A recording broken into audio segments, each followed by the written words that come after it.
This is Little Current on the North Channel. Period.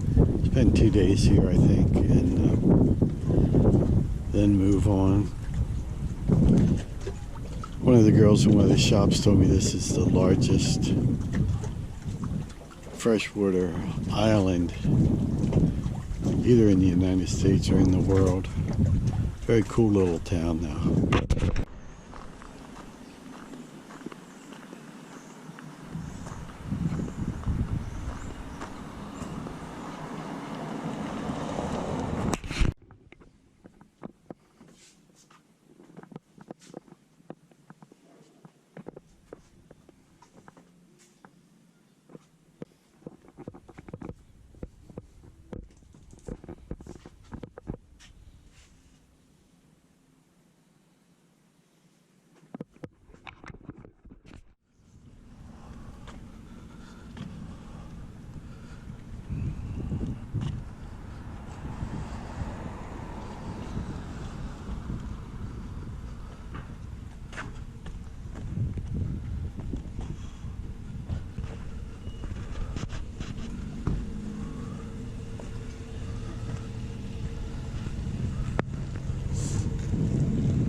The Anchor Hotel, and we found out that there is a gentleman named Roy Eaton who does a daily cruiser's net on Channel 71 on the VHF, which we had listened to.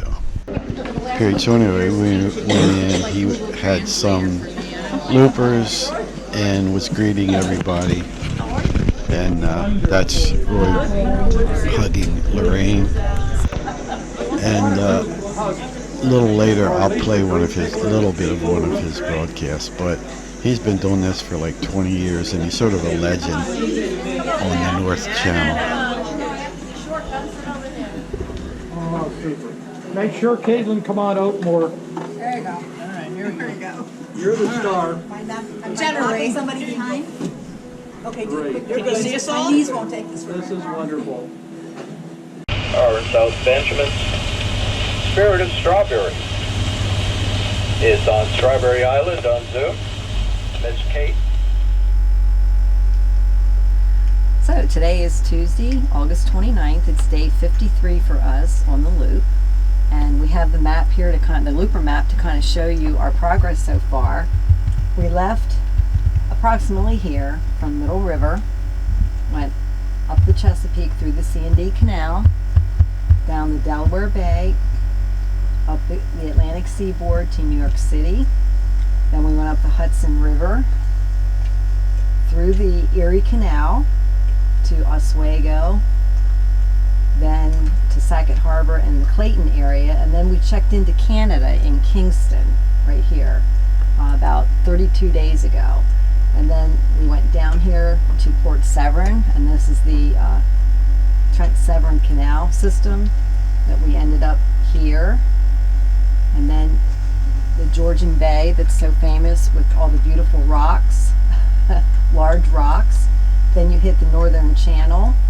And yesterday we ended up in Drummond Island, where we checked back into the United States. And we plan to leave tomorrow to go to Mackinac City.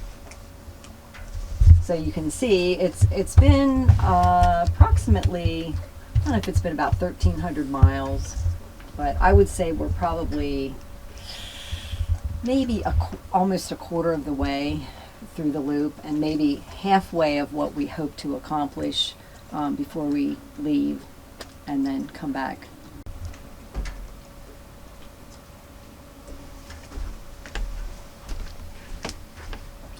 Good job, Lorraine.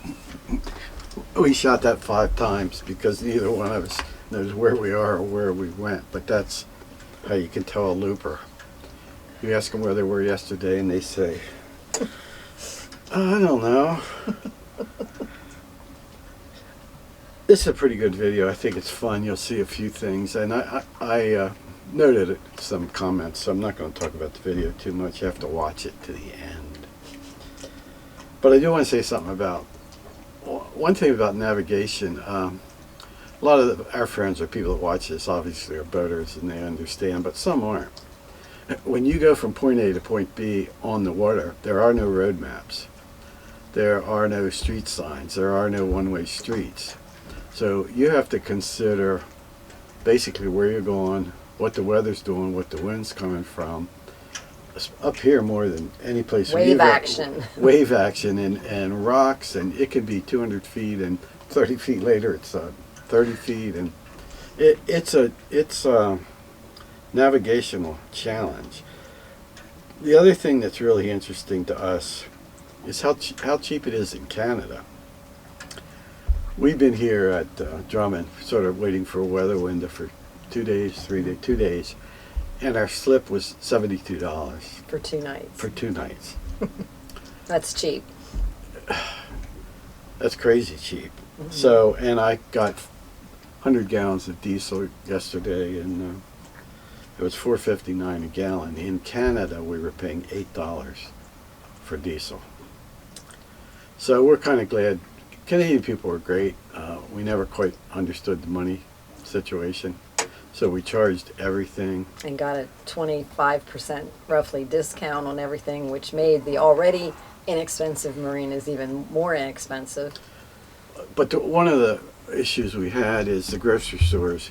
We couldn't find a lot of what we wanted, especially drugstores.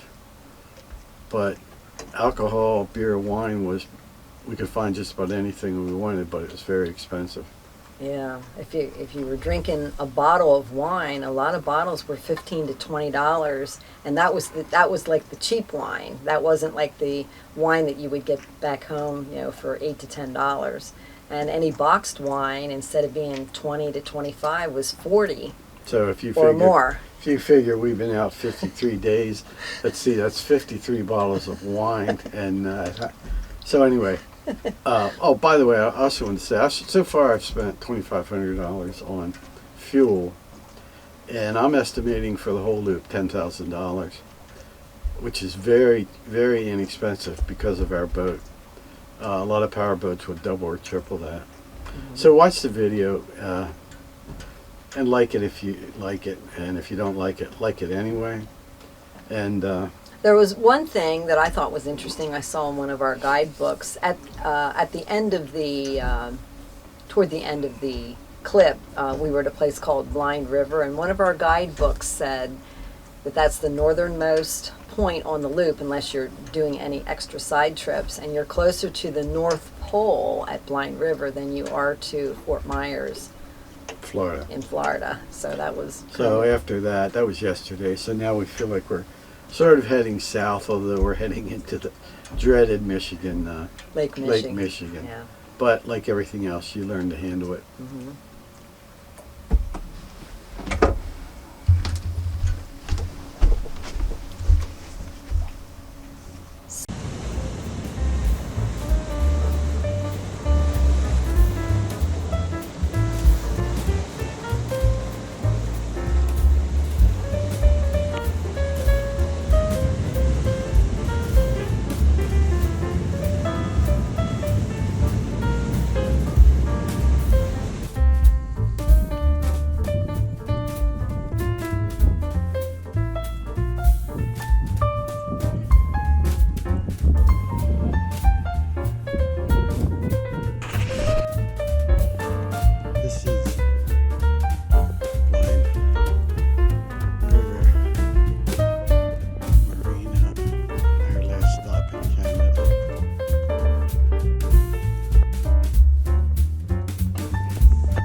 So when I was walking up to the main office, I noticed that there was campers. And there was a little boy there, and he was obviously fascinated by boats.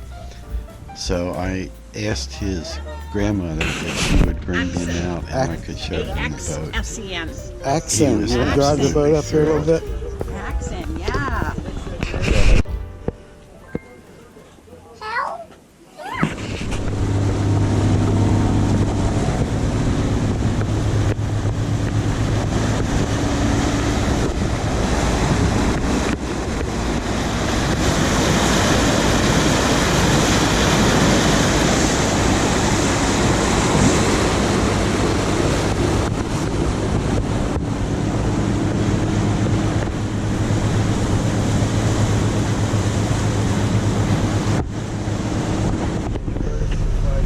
So this was kind of a momentous occasion for us. We had just crossed from Canadian waters into the U.S. We had been in Canada for 32 days, I think.